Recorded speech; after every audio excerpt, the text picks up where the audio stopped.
Magandang araw po sa inyo Kuya Bari at maging sa mga masusugid na tagapakinig ng inyong YouTube channel. Itago nyo na lang po ako sa pangalang Poldo. 40 anyos at isang barangay tanod dito sa aming lugar. Dahil po sa patuloy na pagtaas ng krimen ay ipinag-utos ng aming kapitan na mas higpitan pa lalo ang pagbabantay upang maiwasan ang mga pangyayaring hindi inaasahan. Kaya naman po halos araw-araw na ang naging duty naming mga tanod upang mas masiguro ang kaligtasan ng aming mga kabarangay at mas mapaigting pa ang kanilang seguridad. 9:00 pa lang ng gabi ay pinagbabawal na ang mga tao na nasa labas, lalo na ang mga kabataan na magpagala-gala sa labas ng bahay nila. Marami na kasi ang mga naibabalitang kaso ng patayan at rape, lalo na pagdating sa kababaihan, kahit pa sa mga minor de edad. Isang hating gabi, habang ako ay nasa duty, ay bigla akong may natanawang isang babae mula sa hindi kalayuan sa outpost kung nasaan ang aming kinaroroonan ng aking mga kasamahang tanod. Agad kong kinalabit si Rigo na isa sa aking kasamahan sa pagbabantay. "Pre, anong oras na ba?" Tanong ko dahil wala akong dalang orasan. Napatingin naman siya sa kanyang relo at sabay nagwika, 11:30 na pare, bakit?" Muli akong napalingon sa hindi kalayuan kung saan ko nakita ang babae kanina. Ngunit wala na siya roon nang tignan ko ulit. "Ano bang tinitingnan mo roon?" Tanong pa ni Rigo na sumusulyap-sulyap din kung saan ako nakatingin. Wala naman. Kanina kasi parang may nakita akong babae na naglalakad sa parting yun eh. Kaya tinanong ko sa'yo kung anong oras na. Gabing-gabi na pero may nasa labas pa rin ng ganitong oras. Kumunot ang kanyang noo na parang hindi naniniwala sa mga sinasabi ko. "Ha? Wala naman tao ah." "Yun nga biglang nawala nang tingnan ko ulit.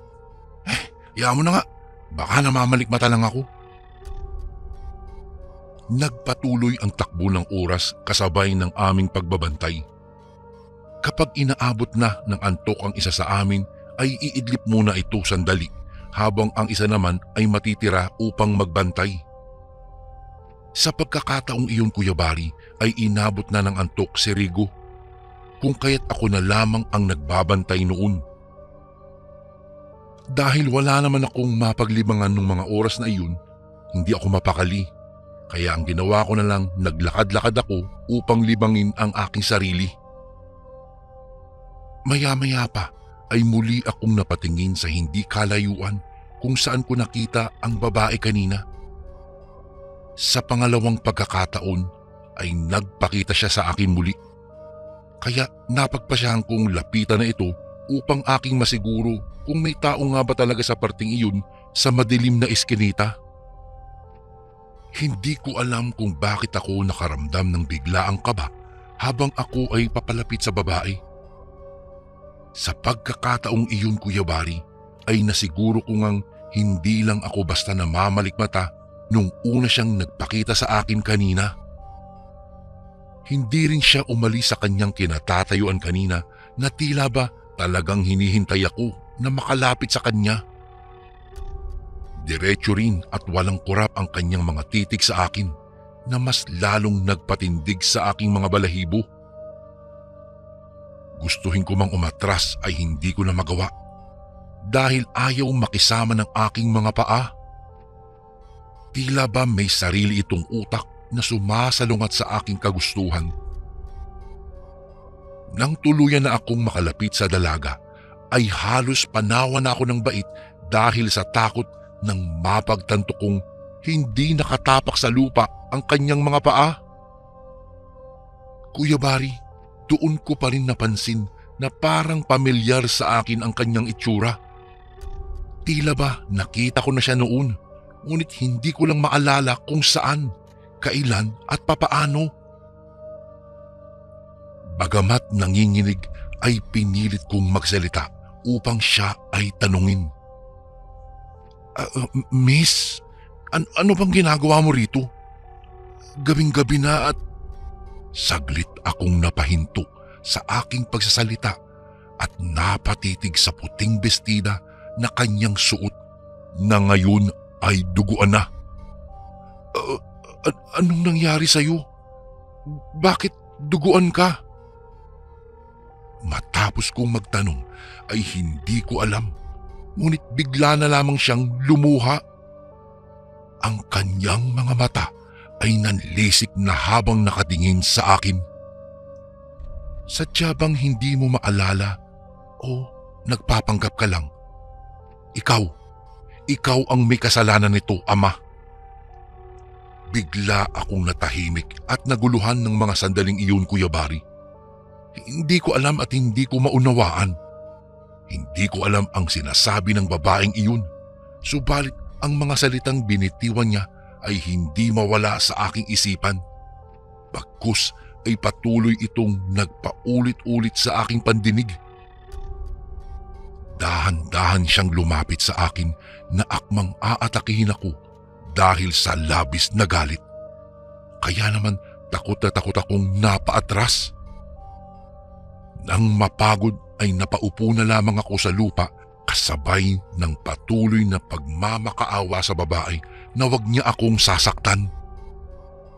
Tumatagaktak na rin ang aking nanlalamig na pawis sa buo kong katawan. Pre, gising na. Hangus na hangus akong napabangon nang makaramdam ako ng malakas na sampal sa aking pisngi. Bumungad sa aking harapan si Rigo na puno ng pag-aalala ang mukha. Bago pa man ako makapagtanong kung ano ang nangyari, ay pumasok na sa aking isipan ang mga napanaginipan ko. Agad naman akong nagpalinga-linga sa paligid at maging sa aking sarili na tila naliligo na sa sarili kong malamig na pawis. Ano pre, napanaginipan mo na naman siya, ang anak mo? Hindi ako nakasagot sa tanong na iyon ni Rigo, Kuya Barry. Sa halip ay napayuko na lamang ako kasabay ng sunod-sunod na pagbuhos ng aking mga luha. Ang babae na palaging nagpapakita sa panaginip ko ay walang iba kung hindi ang anak kong si Flora. Kuya Barry, nakakalungkot mang sabihin, ngunit ako ang naging dahilan kung bakit siya namatay. Kaya ganoon na lamang kamiserable ang buhay ko sa tuwing matutulog ako dahil hindi niya ako tinatantanan kahit ilang taon na siyang namaalam sa lipunan. Nalulung kasi ako noon sa droga nang mamatay ang aking asawa sa sakit na breast cancer. Dahil doon ay nawala po ako sa matinong pag-iisip at hindi ko namalayan na sa sobrang pananabik ko sa aking pumanaw na asawa ay nabaling ko ang aking pagnanasa sa aming anak na si Flora na kamukhang kamukha niya. Nagalaw ko siya ng paulit-ulit hanggang sa hindi na niya nakayanan ang pambababoy ko. Kung kaya't naisip niyang magpakamatay na lamang upang makatakas sa impyernong dinulot ko. Paulit-ulit kong pinagsisisihan ang nagawa kong kasalanan na iyon, Kuya Barry. Hindi ako naging mabuting ama sa anak ko. Kaya siguro ay tama lang na karmahin ako. Ganoon pa man ay patuloy kong pinipilit na ayusin ang buhay ko at itama ang lahat ng mga pagkakamali ko noon. Sana po ay wag niyo po akong husgahan. Pinagsisisihan ko talaga ang lahat ng nagawa kong kasamaan. Hanggang dito na lang po ang aking masalimuot na karanasan, Kuya Barry. Maraming salamat po sa pagbibigay ng pagkakataon upang maibahagi ko sa inyo ang aking kwento. Lubos na gumagalang, Poldo.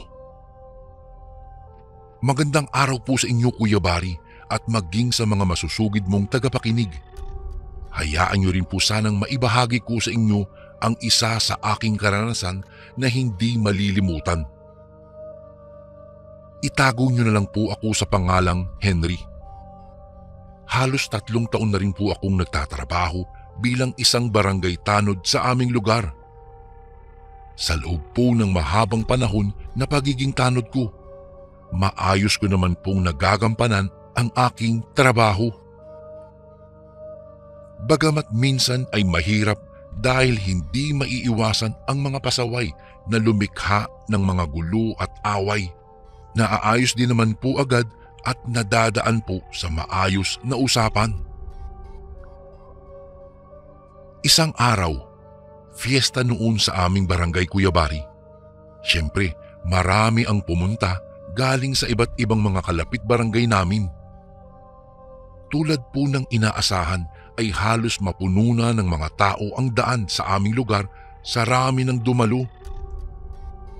Noong dumaan ang gabi ay ipinag-utos ng aming kapitan na magbantay kaming mga tanod sa covered court kasama ng mga pulis upang mayroong magsasaway kung sakali man na magkaroon ng mga awayan o gulo. Magkakaroon kasi ng sayawan doon at kalimitan na kapag may ganoong okasyon ay hindi nawawala maging ang mga rambulan lalo na sa pagdating ng mga kalalakihan kapag sila ay nakainom na. Dumaan ang ilang oras at laking pasasalamat namin na hindi naman nagkaroon ng kaguluhan. Subalit nang dumating na ang hating gabi, habang kami ay nagliligpit na ng mga gamit at naglilinis ng mga basura na naiwan sa court, ay bigla na lamang nahagip ng aking paningin ang isang lalaki na nasa gilid habang nakaupo at may hawak pang bote ng alak sa kanyang kamay. Dahil malayo-layo sa aking kinatatayuan ang iba ko pang mga kasamahang tanod at abala rin sila sa kanilang ginagawa, ay ako na mismo ang lumapit sa naturang lalaki upang sana'y kausapin ito na umuwi na dahil tapos na rin naman ang sayawan at baka roon pa siya abutin ng antok at doon pa makatulog. Boss, tama na yan. Tapos na po yung sayawan. Kaya mas mabuti pong umuwi ka na upang makapagpahinga ka na. Suwestyon ko sa kanya at akmang kukunin ko na sana ang bote ng alak na kanyang hawak, ngunit mabilis niya iyong inilayo sa akin at agarang tumayo sabay duro sa akin na akin namang ikinabigla. Bago ko po ipagpatuloy ang kwentong ito ay may request sana ako sa iyo kasundo. Isang pindot lang ito kasundo sa subscribe button namin. Malaking tulong po ito sa aming kasundo upang mapagpatuloy pa namin ang mas marami pang magagandang kwento. Salamat sa pag-subscribe mo, bagong kasundo. Hoy, ikaw! Wala kang karapatang pakialaman ako ha. Sino ka ba? Matapang na buwelta niya sa akin na halata ang pagkainis sa tono ng kanyang boses. Sinuri niya rin ang kabuuan ko na parang kinikilala ako. Sa tingin ko Kuya Bari ay isa siya sa mga dayo rito sa aming lugar dahil hindi rin siya sa akin pamilyar. Aaminin ko po na medyo uminit na ang ulo ko dahil sa mga sinabi niya iyon Kuya Bari. Sa isip-isip ko lang noon, siya na nga ang inaalala, siya pa ang galit. Ngunit ganoon pa man po ay pinilit kong kontrolin ang aking sarili dahil ayaw kong magkaroon pa ng kaguluhan. Boss, hindi naman sa pinakikialaman kita. Pero gabi na kasi at marahil malayo-layo pa ang uuwian mo. Kaya kung ako sa inyo, lalakad na ako at baka mapahama ka pa sa daan. Kung gusto mo, sasamahan na kita. Dahan-dahan akong lumapit sa kanya at akmang aalalayan siya. Ngunit sa pangalawang pagkakataon ay umiwas siyang muli Kuya Bari. Tinulak pa nga niya ako ng malakas dahilan para matumba ako. Huwag pakialaman, ang kulit mo rin eh. Sigaw niya at binasag ang bote na kanyang hawak sabay tutok sa akin ng matalim na parte nun. Bago pa man niya iyon magamit sa akin ay inunahan ko na siya. Mabilis kong hinugot sa aking bewang ang dala kong batuta. Ayoko naman sanang gamitin iyon, kaya lang wala rin akong pagpipilian pa. dahil baka ako naman ang mapahamak. Isa pa, siya naman ang nagsimula ng gulo. Mabilis kong iniwasiwas ang aking batuta at tinamaan ang kanyang kamay dahilan para mabitiwan niya ang bote na kanyang binasag. Sa sandaling iyon ay bigla na lamang nalisik ang kanyang mga mata dala ng labis na galit. Ang kanyang mga tingin ay tila kakainin na ako ng buhay. Ilang sandali pa nang pumatak ang saktong 12:00 ay bigla na lamang siyang napasigaw ng malakas kasabay ng dahan-dahang pagbabago ng kanyang anyo na labis kong ikinagulat. Ang kanyang mga mata ay namumula na at tinubuan na rin siya ng mga balahibong itim sa kanyang balat. Kung kanina ay nakaramdam na ako ng takot kahit hindi pa man siya nagpapalit anyo, ngayon ay mas naging triple pa ang takot ko. Dahan-dahan akong napaatras, Kuya Bari. Nang mga sandaling iyon ay wala na akong ibang hiling kung hindi sana ay panaginip na lang ang lahat.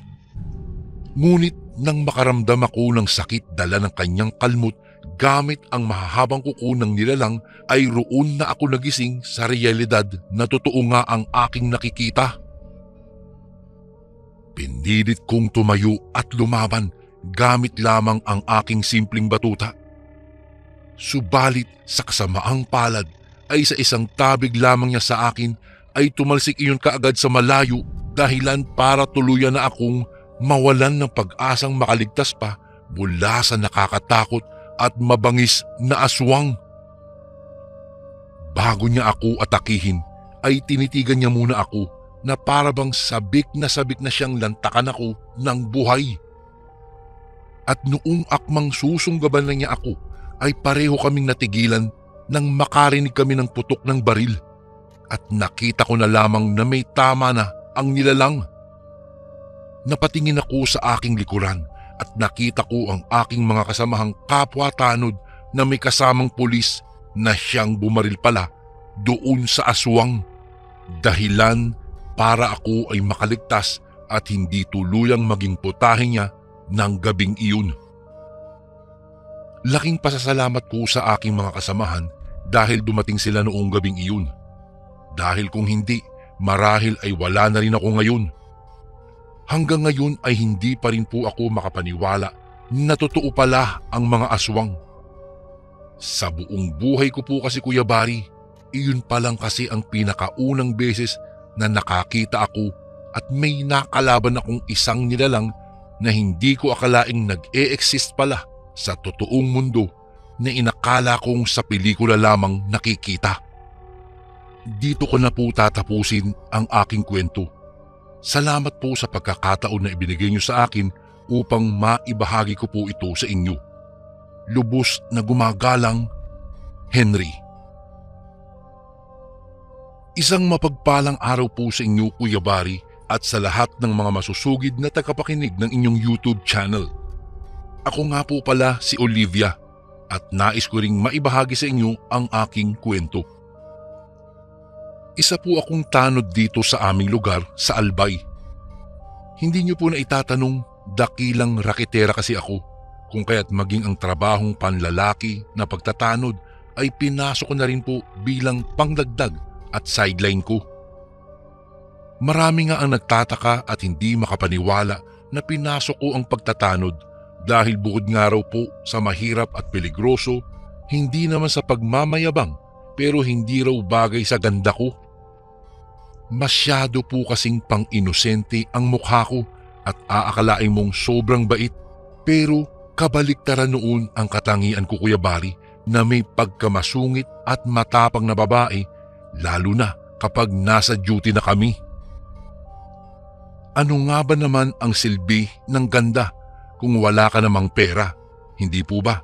Kaya kailangan kong magsipag pa rin sa trabaho. Kahit ano na lang po ay pinapasok ko dahil gusto kong makapag-ipon at mabigyan ng maayos na buhay ang aking lola na nagpalaki at nag-alaga po sa akin. Isang gabi, pasado 6:00 na noon at naglalakad ako sa isang eskinita dahil papunta ako sa tindahan upang bumili ng mga sangkap para sa lulutuin kong hapunan. Nang bigla ko na lamang nakasalubong ang kapwa ko tanod na si Mang Hiner. Matanda na rin siya at mag-isa na lamang ito sa buhay. Ngunit malakas pa ang kanyang pangangatawan kaya hindi pa siya nagre-resign sa pagiging isang tanod. "O Mang Hiner, ang aga mo naman yata. Mamaya pang duty natin ah." Saad ko sa kanya, subalit laking pagtataka ko nang hindi niya ako pinansin at sa halip ay diretso lamang niya akong nilampasan na hindi man lang niya dati ginagawa sa akin. Sa katunayan nga ay sobrang lapit nga namin sa isa't isa at kami halos parati ang magkausap sa tuwing magjo-duty kami. Kaya hindi ko inaasahan ang pagtrato niya sa akin na parang isang hangin na hindi niya nakita. Ganun pa man ay hindi ko na lamang po pinansin pa at inisip na lamang na marahil ay pagod lamang siya kaya wala siya sa mood makipag-usap. Nang sumapit ang 9:00 ng gabi ay nagsimula na kaming mag-duty dahil binabandayan namin kung sino ang mga lumalabag sa curfew. Bawal na kasi ang paglabas at paggala-gala sa aming lugar kapag ganoong oras na, lalo na talamak ang krimen na nangyayari. Nagtaka ako nang hindi ko makita si Mang Hiner, kaya naman napatanong ako sa iba pa naming kasamahan. "Hindi ba magjo-duty si Mang Hiner?" Sa hindi ko malamang dahilan ay bigla na lamang silang napatingin lahat sa akin na para bang may nasabi akong mali, dahilan para mas lalo akong magtaka. "Ha? Anong Mang Hiner? Hindi mo ba alam? Patay na si Mang Hiner. Kanina lang daw inasagasaan ng humaharurot na motorsiklo." Sagot sa akin ni Erman, dahilan para ako'y matigilan. Ilang saglit pa ay bigla akong naalala ang pagkikita namin kanina. Bigla akong nakaramdam ng kaba. Kinaumagahan, nagpunta kaming mga tanod sa bahay ni Mang Hiner upang asikasuhin ang kanyang burol. Katulad nga po ng aking nasambit ay wala na siyang pamilya. Kung kaya't kaming mga kasamahan na lamang niya sa trabaho ang nagpasyang mag-asikaso sa mga kailangang gawin. Malapit din siya kasi sa amin dahil parang siya na rin ang tumatayong ama sa amin. Kaya masakit din sa amin ang nangyari sa kanya, lalo na po sa akin, Kuya Bari. Dumaan ang ilang gabi at kami ang nagbabantay gabi-gabi sa burol. Nagpapalitan kaming mga tanod sa pagbabantay upang may isang maiiwan na titingin sa patay. Sabi kasi nila ay hindi raw dapat ito pabayaan. Hindi ko alam kung bakit dahil wala namang nakapagsabi sa akin ng dahilan at wala rin naman akong balak pang malaman. Nang minsang ako na ang natuka na magbantay sa bangkay, ay hindi ko maiwasang hindi makaramdam ng antok, Kuya Bari. Pinilit ko namang wag makaidlip, ngunit kahit alam kong isang pamahiin na pinaniniwalaan na bawal iwan ang patay na walang nagbabantay, ay hindi ko pa rin ito nasunod dahil nakatulog ako ng gabing iyon. Kinaumagahan ay nagulat kaming lahat nang makita naming wala na ang bangkay ni Mang Hiner sa kabaong. Hinanap namin iyon kung saan-saan, ngunit hindi namin iyon natagpuan. Magpahanggang sa kasalukuyan ay hindi pa rin po ito lumitaw. Hindi ko tuloy maiwasang sisihin ang aking sarili dahil sa nangyari. Hanggang ngayon ay natatakot pa rin po ako sa kung anong pwedeng mangyari dahil hindi pa rin naman alam kung saan nga ba iyon napunta at kung ano ang nangyari dito. Maraming tao ang nagsabi ng kanilang mga haka-haka na marahil ay kinuha raw ito ng aswang o masamang elemento at nilantaka na. Ngunit walang kasiguruduhan kung iyon nga ba talaga ang nangyari. Hanggang ngayon po ay nananatili pa ring misteryo para sa amin ang pangyayaring iyon, Kuya Bari. Kung anuman ang tunay na nangyari sa bangkay ni Mang Hener ng gabing iyon ay walang sino man ang nakakaalam. Ngunit sana kung nasaan man siya ngayon ay payapa na ang kanyang lagay at gusto ko ring humingi ng tawad dahil ako ang may kasalanan kung bakit nangyari iyon. Ang pangyayaring iyon ay nagsilbi na sa akin bilang aral na dapat ay matuto tayong sumunod sa mga pamahiin upang walang mangyaring masama at mga pangyayaring hindi natin inaasahan. Isang klase ng pamahiin ang totoong nangyari. Tayong mga Pilipino ay maraming mga kasabihan. Maniwala ka man o hindi, wala rin namang masama kung ikaw ay susunod doon. Dito ko na po tatapusin ang aking kwento, Kuya Bari. Maraming salamat po sa paglaan ng oras upang ito ay basahin at maibahagi sa inyong mga tagapakinig. Lubos na gumagalang, Olivia.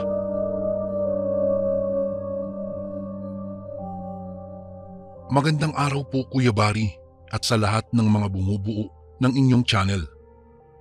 Isa po akong tagapakinig mo na tahimik lang na nakikinig sa bawat ina-upload mong mga istorya. At masasabi kong talagang aliw na aliw po akong makinig. Sa ganda po ng mga istoryang ibinabahagi niyo po ay naengganyo po akong magpadala na rin po ng aking kwento. Itago niyo na lang po ako sa pangalang Estoy. Ako po ay tubong Mindanao, ngunit ang kwentong aking ibabahagi po ay ibinahagi lang din sa akin ng aking tito sa pinsan na taga Negros. Kaya naman nagpaalam po ako sa kanya na ibabahagi sa inyo ang kwento niya sa akin tungkol sa kanyang lolo Andoy na isang antingero. Hindi ko po alam, Kuya Bari, kung nakakatakot ito, pero kung ako kasi ang tatanungin ay medyo nakakatawa siya dahil siguro sa paraan ng pagkukwento sa akin ng aking tito dahil may kasama itong aksyon. Ayon po sa kanya, ang anting-anting umano ng kanyang lolo Andoy ay green bone po na nanggagaling sa parte ng katawan ng isang patay. Makikita lamang po ito kapag sila'y naging kalansay na o di kaya'y sinunog ang katawan nila at naging abo. Hindi lahat ng tao po na namatay ay nagtataglay ng green bone. Ang kasabihan po nun kapag ang isang patay ay nakitaan ng green bone ay mabait umano ito noong siya'y nabubuhay pa o di naman kaya ay matalino. Mayroon ding nagsasabing anak sila ng mga engkanto o engkantada. Marami pong interpretasyon, maraming haka-haka tungkol sa berdeng buto. Nang makuha umano ng lolo Andoy niya ang green bone sa isang kalansay, ay agad niya umano itong nilagay sa isang maliit na garapon at ikinuwintas ito. Simula noon ay naging kakaiba ang enerhiyang dumadaloy sa katawan ng kanyang lolo. Kaya nitong maglaho at magmanipula ng mga bagay-bagay, hayop man o tao. Naging bantog si Lolo Andoy sa kanilang bayan at marami siyang mga natulungan. Likas kasi sa pagiging mabait ang Lolo Andoy o likas na sa kanilang magkakapatid ang maging mabuti sa kapwa.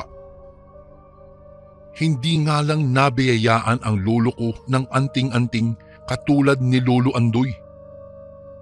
Kuya Bari, hindi ko na po naabutan ang mga lolo kong ito dahil ako po ang pinakabata sa pamilya namin. Minsan ay nagkatuwaan ang aking lolo at ni Lolo Andoy na manguha ng itlog sa bakuran ni Aling Indang nang hindi siya nakikita. Kaya noong pumasok si Lolo Andoy sa loob ng bakuran ni Aling Indang, hindi siya nakita nito na dumaan sa likod mismo ng matandang dalaga. Kinuha ni Lolo Andoy ang isang tray at dali-dali itong lumabas. Kinagabihan ay nilagnat si Lolo hanggang sa isinauli niya ang itlog ng walang labis at walang kulang saka humingi ng tawad kay Aling Indang. Napagalitan sila ng matanda at kalaunan ay pinayuhan rin na ang nagmamay-ari ng green bone na nakuha ni Lolo Andoy ay mabuting tao. Nagulat sila kung ano ang ibig sabihin ni Aling Indang. Sa halip sumagot ang matandang dalaga ay napatingin ito sa kwintas ng aming Lolo Andoy. Saka napangiti at pumasok sa kanyang bahay. Nagkatinginan lang ang aming mga lolo. Lumipas pa ang mga taon. Nasanay na ang aking Lolo Andoy kung papaano gamitin ang kanyang anting-anting na green bone. Ngunit kalapit ng lahat ng ito ay ang mga pagsubok na lumapit sa kanya. Isang gabi, pauwi na ang Lolo Andoy at mag-isa lamang siya noong gabing iyon. Hindi niya nakasama ang aking lolo dahil nagtungo ito sa Karatig Bayan upang manligaw. Hindi ko pa pala nabanggit na kapatid po ng aking lolo si Lolo Andoy. 4 po silang magkakapatid at si Lola Elma ang nag-iisang babae na noon ay nasa Morocco nakatira kasama ng kanyang asawa. Si Lolo Abner naman na panganay ay nasa Europa, isang doktor sa ilalim ng tubig. Isa kasi siyang marine biology na nag-iisang sayantipikong naniniwala sa mga hindi kauri. Kaya naman malapit si lolo ko at si Lolo Andoy dahil sila na lamang dalawa ang natitirang magkasama dito sa Pilipinas. At iyon nga po Kuya Bari, mag-isang tinahak ni Lolo Andoy ang daan pa uwi sa kanila. Nang maramdaman niyang tila ba may sumusunod sa kanyang likuran, alam niyang hindi normal ang sumusunod na iyon. Ngunit hindi na lamang pinansin ni Lolo Andoy ang sumusunod na ito. Ngunit hindi niya maitatago ang kanyang takot. Nagtayuan pa ang kanyang mga balahibo dahil sa kilabot. Kabilugan pa noon ng buwan. Napakaganda ng paligid dahil natatanglawan ng sinag ng buwan ang buong kaparangan. Habang binabaybay ang pilapil, nakaamoy ang lolo ng hindi kaaya-ayang amoy. Napakalansa daw at nakakasulasok ito. Alam niyang aswang ang nagmamay-ari ng amoy na iyon. Kaya naman hindi na nagsayang pa ng minuto at segundo si lolo. Naghanda na siya sa pag-atake nang hindi niya alam kung anong uri ng aswang. Nagmamadali siya at panay ang lingon niya sa likod. Dahil pabilis din ng pabilis ang kilos ng nilalang na nakasunod sa kanya, ay halos patakbo na lakad ang ginawa ni lolo. At nagulat siya dahil sa pagtalon ng hindi niya mawari kung tao ba o aso. Tatakbo na sana siya nang pagharap niya ay isang napakagandang dilag ang kanyang nakita. Napakaputi nito na halos kita mo na ang balat. Natatanaw din niya ang kagandahan sa likod ng maninipis na damit nito.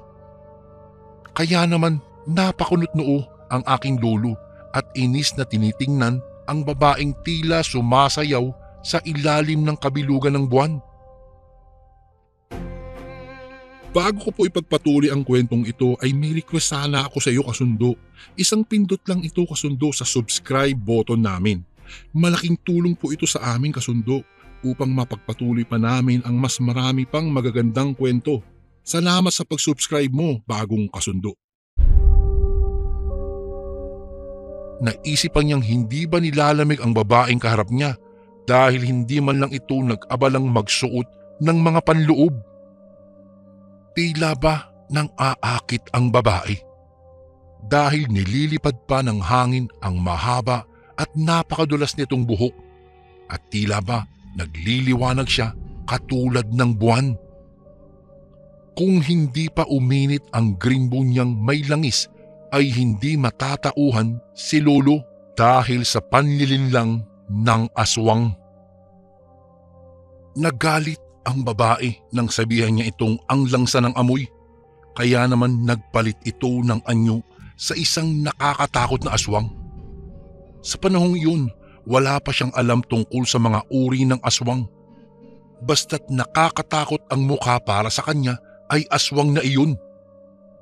Pinuluputan si lolo ng aswang gamit ang kanyang mahabang buhok. Halos hindi na makahinga pa ang lolo ko noon. Mas lalo pa siyang nagimbal na ang kaninang napakakinis na babae ay naging mabangis na halimaw na. Nagpumiglas ang aking lolo, ngunit mahigpit ang pagkakapulupot ng buhok nito sa kanyang katawan at mas lalong hindi nakaporma kaagad si lolo nang tumakbo ang aswang at hinila siya nito. Halos mahilo ang lolo ko sa bilis na ginawang pagtakbo at paghila sa kanya ng aswang. Kahit hirap na hirap ay pinilit ni lolo na makaalpas sa aswang. Nag-usal siya ng isang orasyon na ang anting-anting mismo ng Greenbone ang nagmamando. Sa ginawang orasyon ni lolo, tila napahinto ang babaeng aswang. Hindi ito makakilos. Kaya habang umuusal ng orasyon ay sinamantala ni lolo ang pagluwag ng buhok ng aswang. Ngunit nung makawala siya ay sinugod muli siya ng nilalang. Agad namang nag-usal ng panalangin ang lolo na isang Latin, ngunit may pangontrang orasyon din ang aswang nakaharap niya. At tila ba naging matalim ang buhok nito. Nang madampian siya ay nasugatan ng kaunti ang aking lolo. Muli niyang hinawakan ang kanyang kwintas at nag-usal ng isang orasyon para sa kaalaman. Bago pa man matapos ang orasyon ay sinugod siya muli ng aswang gamit ang buhok nito. Habang umiiwas ay napagtanto ni lolo na hindi halos gumagalaw ang aswang maliban lang sa buhok nito. Kaya sinuring mabuti ni lolo ang galaw ng kalaban niya. Sa matinding pag-iisip ay muntik nang tamaan si lolo ng buhok ng aswang. Umilaw ang kanyang anting-anting at tila ba nagkaroon si lolo ng lakas at talino. Nang sumugod muli ang aswang ay maagap niyang nahawakan ang buhok nito. Doon na napansin ni lolo ang pagngiwi ng aswang. Ngayon, alam na niyang ang buhok nito ang kanyang kalakasan. Kinuha ni lolo ang kanyang punyal na palaging nakasukbit sa kanyang bewang. Nang aktong susugod ang aswang gamit ang isang umpok pang buhok, hindi na nagdalawang isip na nilaslas ni lolo ang buhok ng aswang. Napahiyaw ang aswang at tila bang lantang gulay na bumagsak ang buhok nito sa lupa. Bigla na lang nanamlay ang aswang at naging maganda ang kalahati nitong mukha habang ang kabila ay isang halimaw dahil na rin sa mahaba pa nitong kahati ng buhok niyang naputol. Sinugod pa uli ng aswang si lolo gamit ang kalahating buhok nito. Ngunit dahil sa kanyang anting-anting ay maagap niya itong nahawakan. Hinila niya bahagya dahilan para umalulong ang aswang na tila ba nagtatawag pa ng kakampi. Ngunit maagap niyang napigilan nang itinapat niya ang punyal na hawak sa buhok nito. Nanlaki ang mga mata ng babae at nagmakaawa sa aking lolo.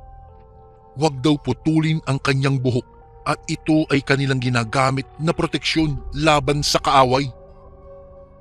Pumayag ang aking lolo at nakipagsundo sa aswang na huwag na silang manggagambala pa sa aming bayan. Bilang pagpapatatag sa kasunduan, ang buhok niya ang magsisilbing palatandaan ng kanilang binitiwang pangako sa bawat panig. Pinalaya ng lolo ko ang aswang at mabilis pa sa 4:00 naglaho ito. Halos maglupasay ang lolo ko sa sobrang pagod sa labang naganap. Naging bantog po Kuya Bari ang aking lolo bilang taga-usig ng aswang sa kanilang baryo. Ito po ang kanyang naging misyon noon.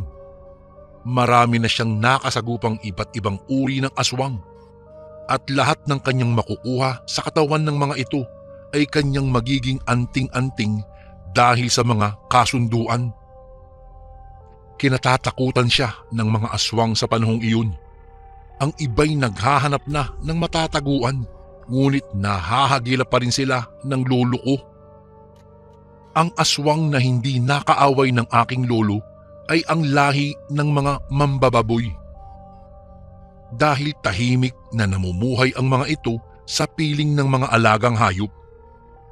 Kaya naman ito ay kanyang binigyan ng mga piraso ng buhok at anumang uri na mula sa katawan ng aswang para sila ay maprotektahan laban sa mababangis na aswang. Kapalit po ng kabutihan ng aking lolo Kuyabari ay ang pagbabantay nila sa aming angkan. At ngayong wala na ang aming lolo, lahat ng kanyang pinagdaanan ay mistulang kwento na lamang sa aming henerasyon. Ngunit bago mamaalam si Lolo Andoy, inihabilin niya ang lahat ng kanyang anting-anting sa isang kaanak namin. Ang biling daw ni Lolo Andoy ay mapapasa amin daw iyon sa takdang panahon. Ngunit Kuya Bari, ito po'y tinanggihan namin. Wala kasing nakamana ng kanyang tapang upang sumagupa ng mga aswang.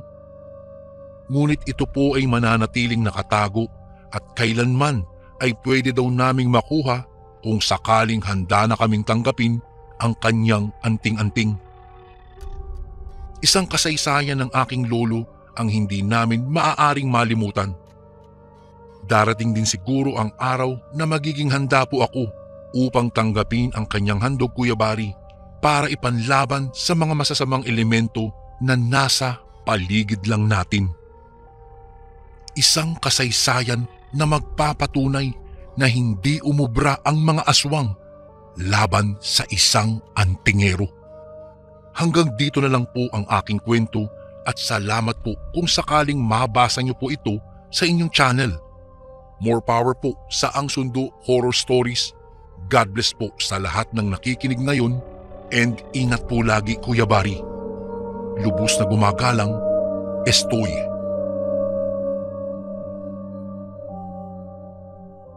Isang magandang araw po sa inyo, Kuya Bari.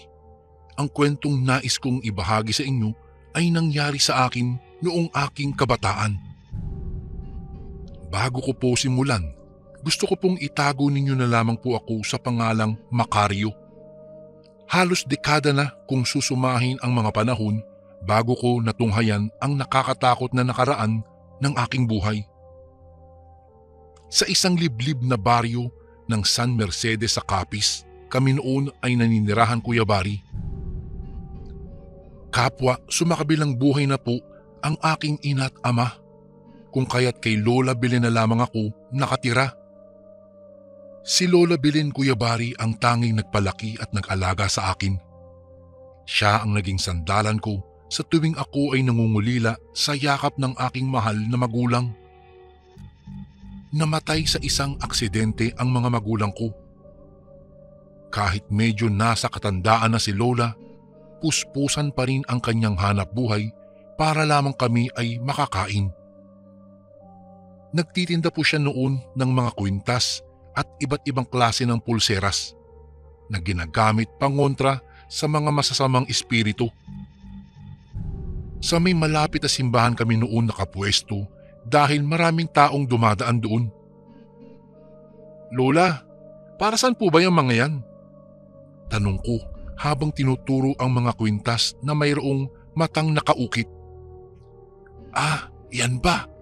Ginagamit ang agimat na iyan upang paalisin ang masasamang kaluluwa na sumasapi sa katawan ng isang tao. Tugon nito sa aking tanong.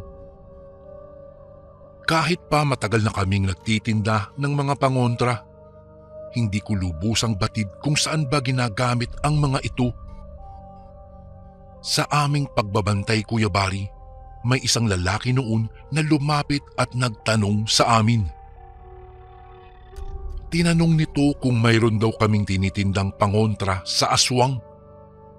Anya, buntis daw ang kanyang asawa at gabi-gabi di umano sila ginagambala ng isang aswang. Nagsalubong naman ang aming mga paningin ni Lola sapagkat batid kong wala kaming ganoon. Ay, pasensya na po, Manong. Wala po kaming ganoon eh. Marahang saad ko sa lalaki. Baka sa mukha ng lalaki ang pagkadismaya matapos niyang malaman na wala sa amin ang kanyang hinahanap. Ngunit bago pa ito umalis sa kanyang kinatatayuan, tinawag siya ni Lola Belen. Sinabi ng aking lola na maaaring wala kami ng naturang pangontra, ngunit kaya niya raw gumawa para sa asawa ng lalaki. Biglang gumuhit ang pagkagalak sa mukha ng lalaki nang sabihin ito ni Lola Belen. Lubos itong nagpasalamat at tuluyang umalis. Sa oras ding iyon, wala na gaanong dagsang tao na dumadaan. Kung kaya't napagdesisyon na ni Lola na gumayak na at umuwi. Nang lumipas ang ilang minuto, lumakad na kami patungo sa abangan ng tricycle. Halos tumagal kami kakahintay ng masasakyan dahil wala ni isa noong pumapasada. Hala, paano tayo makakauwi nito la? Wala na yatang pumapasada po ah. Marahang wika ko kay Lola Belen sabay kamot sa aking ulo. Nakakunot-noo ko namang tinignan ang orasan na nakapaloob sa kupas na bag ni Lola. Hindi ko napagtanto na 7:00 na pala ng gabi. Medyo may kalayuan ang aming barangay at liblib iyon. Rason kung bakit pinili naming maghintay ng masasakyan. Ay, mas mabuting maglakad-lakad na tayo bago pa tayo abutin ng 10 oras ng gabi. Sambit naman ni Lola Belen. Sa gitna ng madilim at masukal na daanan, walang takot naming siniil ang liblib na kalsada. Tanging ang liwanag ng buwan ang nagsilbing tanglaw upang makaalpas kami at makarating sa tulay. Noong nasa tulay na kami, isang malakas na pagaspas ang naramdaman namin, Kuya Bari. Kasabay nito ang pagsayawan ng mga sanga ng puno. Nasa unahan noon si Lola Belen, kaya nang tumalikod ako, bigla na lamang akong napaatras. Isang malaking paniki ang tumambad sa aking harapan. Tila napako noon ang aking mga paa sa aking kinatatayuan dahil sa aking nerbiyos. Tanging pagkaripas ng takbo ang nagawa ko upang makalayo sa malaking paniki. Hangos na hangos akong nakarating sa kinaroroonan ni Lola. Oh, ano ba nangyari sa iyo? Kabadong tanong ni Lola, sabay patong ng mga kamay ko sa kanyang braso. Lola, may malaking paniki sa banda doon. Nanlaki ang kanyang mga mata matapos kong sabihin iyon, Kuya Bari. Mabilis kaming lumakad hanggang sa may dumaang padyak, isang sasakyan de pedal. Kapwa nagkatitigan kami ni Manong driver bago niya kami pinasakay. Di ko mawari ang kaba na nararamdaman ko ng mga sandaling iyon. Taang-taka naman ang aking lola kung totoo ba ang aking pinagsasasabi. Pagkarating namin sa aming bahay, doon ko detalyadong isinalaysay na hindi iyon basta paniki lamang. Malakas po ang kutob ko na iyon ay isang aswang. Pagkatapos kong ikwento ang aking nakita, yumuko si Lola Belen at kinuha ang isang kahon. Naroon nakalagay ang iba niyang kwintas at uri ng pulseras. Subalit sa likod nito nakalagay ang isang pulseras na nakabalot sa pulang tela. Makaryo, alagaan mo ang pulseras na iyan. Tutulungan ka niyan kung makakakita ka uli ng sinasabi mong aswang. Bili ni Lola matapos niyang ibinigay sa akin ang isang pulseras. Kinaumagahan, hindi pa man sumipot ang araw, isang malakas na katok ang gumising sa natutulog naming mga diwa. Nang ito'y aking buksan, naroon ang lalaki na nagtanong sa amin doon sa simbahan. O, Manong, kayo po pala. Paano niyo po nalaman na dito po ang bahay namin? Pagtatakang wika ko sa kanya. Naku, pasensya ka na. Palihim ko kayong sinundan nung isang araw na nagkita tayo. May kailangan po ako sa inyo. Tugon ng lalaki at nagmamakaawa siya na kung maaari ay puntahan namin ang kanyang asawa at isagawa ang ritual na kadalasang ginagawa tuwing pangontra ang iyong nililikha. Hindi na nagdalawang isip ang aking lola. Naggayak siya ng kanyang mga gagamitin. Lola, kailangan po bang kasama ako? Tanong ko noong nasa kalagitnaan na kami ng aming paglalakad, ngunit walang tumugon sa akin. Bit-bit ang mga kakailanganin sa paggawa ng isang pangontra. Nanginginig kong sinundan ang ilaw na diretsyong nakatutok sa maputik na lupa na aming nilalakaran.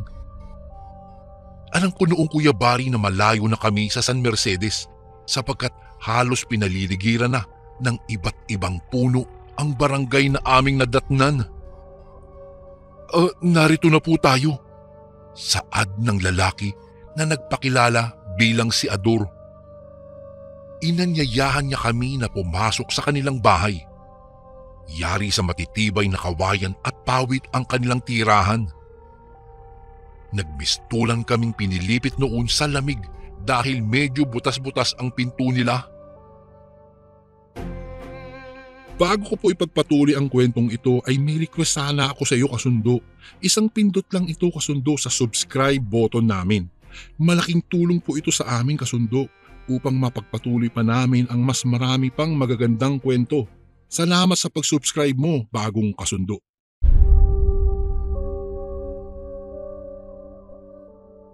Naghintay kami ng ilang oras hanggang sa lumabas ang buntis niyang asawang si Carmen. Sa pagkakataon ding iyon, Kuya Bari, bakas na ang pamumutla sa mukha ng babae na parang may kung anong bumabagabag sa kanya.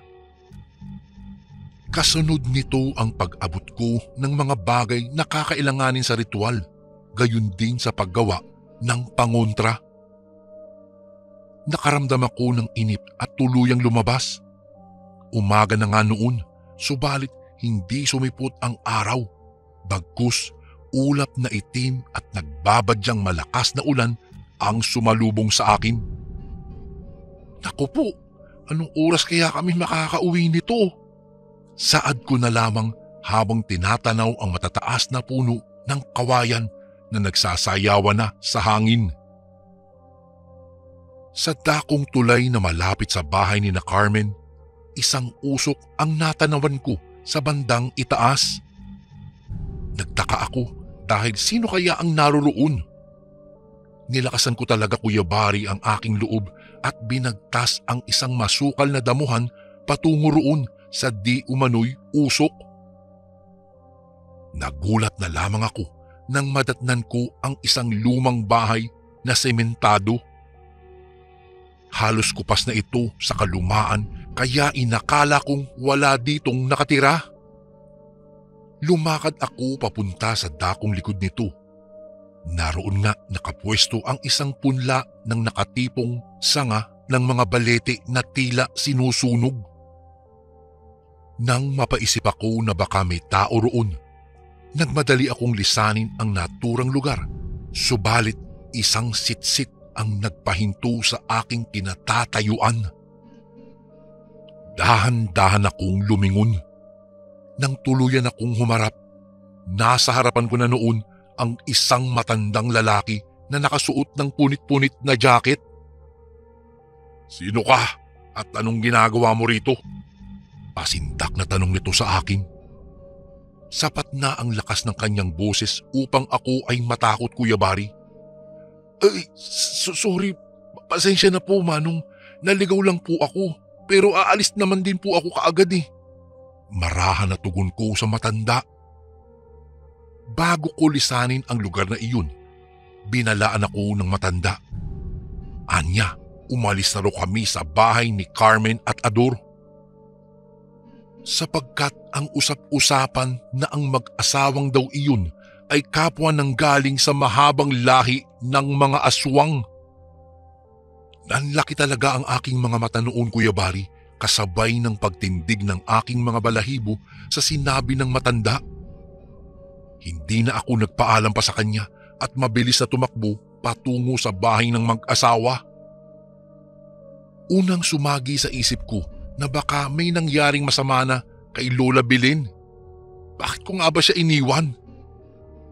Nang nasa malapit na ako, bigla akong napahinto dahil sa sakit ng aking tiyan. Naalala ko bigla ang pulseras na ibinigay sa akin ni Lola Belen. Kinuha ko ito sa bulsa ng aking kupas na pantalon at ako ay namangha. Ano ba't bakit tila umiilaw ito?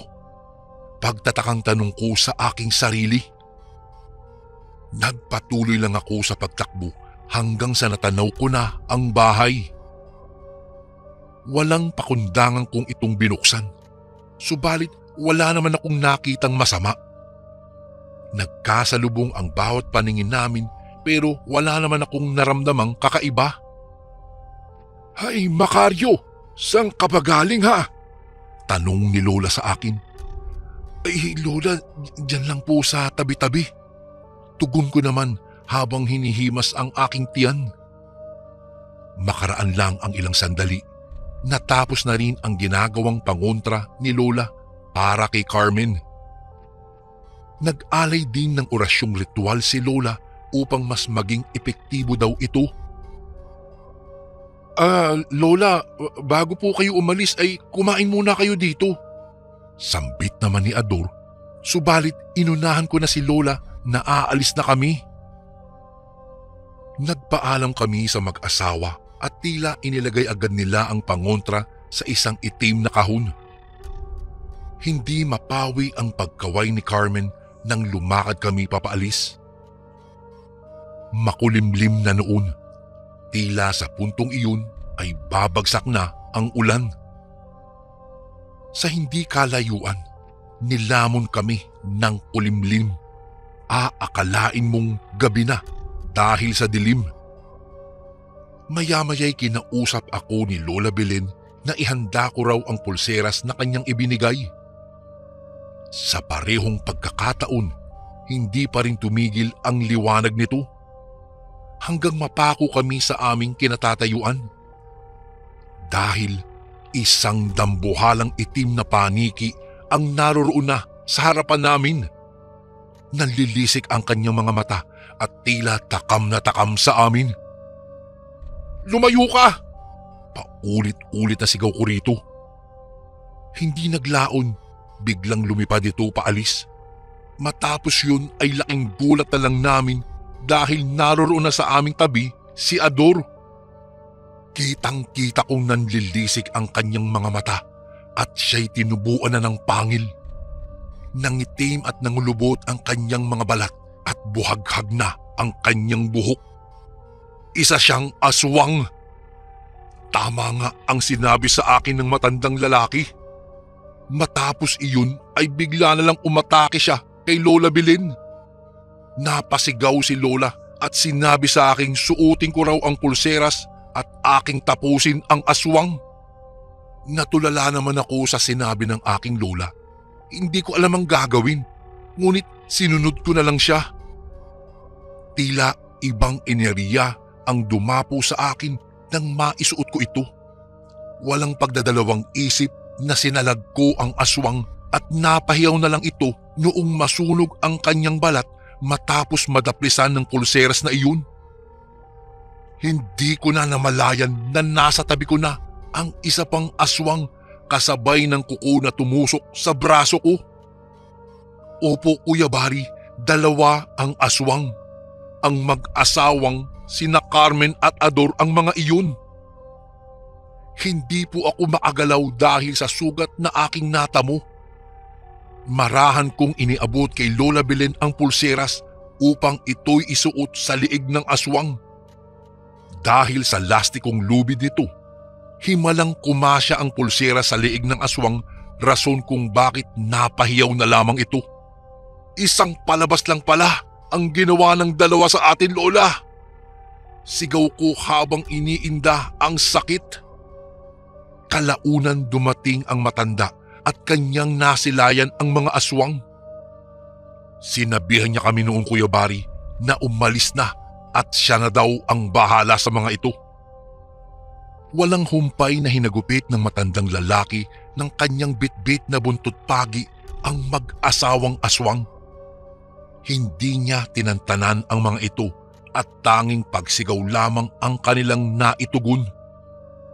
Paikot-ikot ang matandang lalaki sa dalawang naglulupasay na aswang at walang tigil ang kanyang paghagupit ng kanyang buntot bagi. Hindi nagtagal ay parehong nawalan ng buhay ang mag-asawa. Ayon sa matandang lalaki, matagal na daw niyang gustong puksain ang mag-asawa, ngunit wala siyang pagkakataon at pruweba na mga aswang nga ang mga ito. Kaya noong nakita niya kami ay hindi na siya nagdalawang isip pa. Kinuha ng matandang lalaki ang pulseras at isinauli ito sa akin. Aminado din ang matandang lalaki na nakatulong daw ang pulseras na iyon sa pagsugpo niya sa mag-asawang aswang. Simula nga noon, umalis na kami, dala ang nakakatakot na alaala ng minsang naghatid sa amin ng kapahamakan. Bagamat hindi kami nasaktan, pasalamat pa rin ako sa nag-iisang pulseras na tumulong sa amin. Ang ipinagtataka lang ng aking lola ay kung bakit hindi man lang natinag ang mag-asawa sa ginawa niyang pangontra para sa kanila. Napagtanto niya na malakas na uri ng aswang ang mga ito at kayang-kaya ang mga ganitong klasing pangontra. Dagdag pa niya, malaking tulong daw talaga ang pulseras na nasa akin at ito talaga ang nagligtas sa aming mga buhay ng mga sandaling iyon.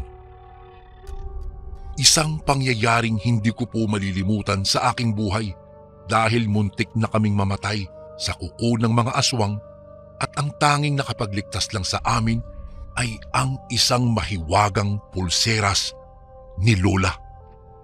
Hanggang dito na lang po ang aking kwento, Kuya Bari, at maraming salamat po kung sakaling mabasa niyo po ito sa inyong channel. Lubos na gumagalang, Macario. And again, maraming salamat po mga kasundo. Don't forget to subscribe and i-click nyo lang po yung bell na button para updated po kayo sa mga upcoming videos namin na paparating. Maraming salamat po ulit. God bless and ingat po lagi dyan. Ito po si Kuya Bari at ako ang Sundo.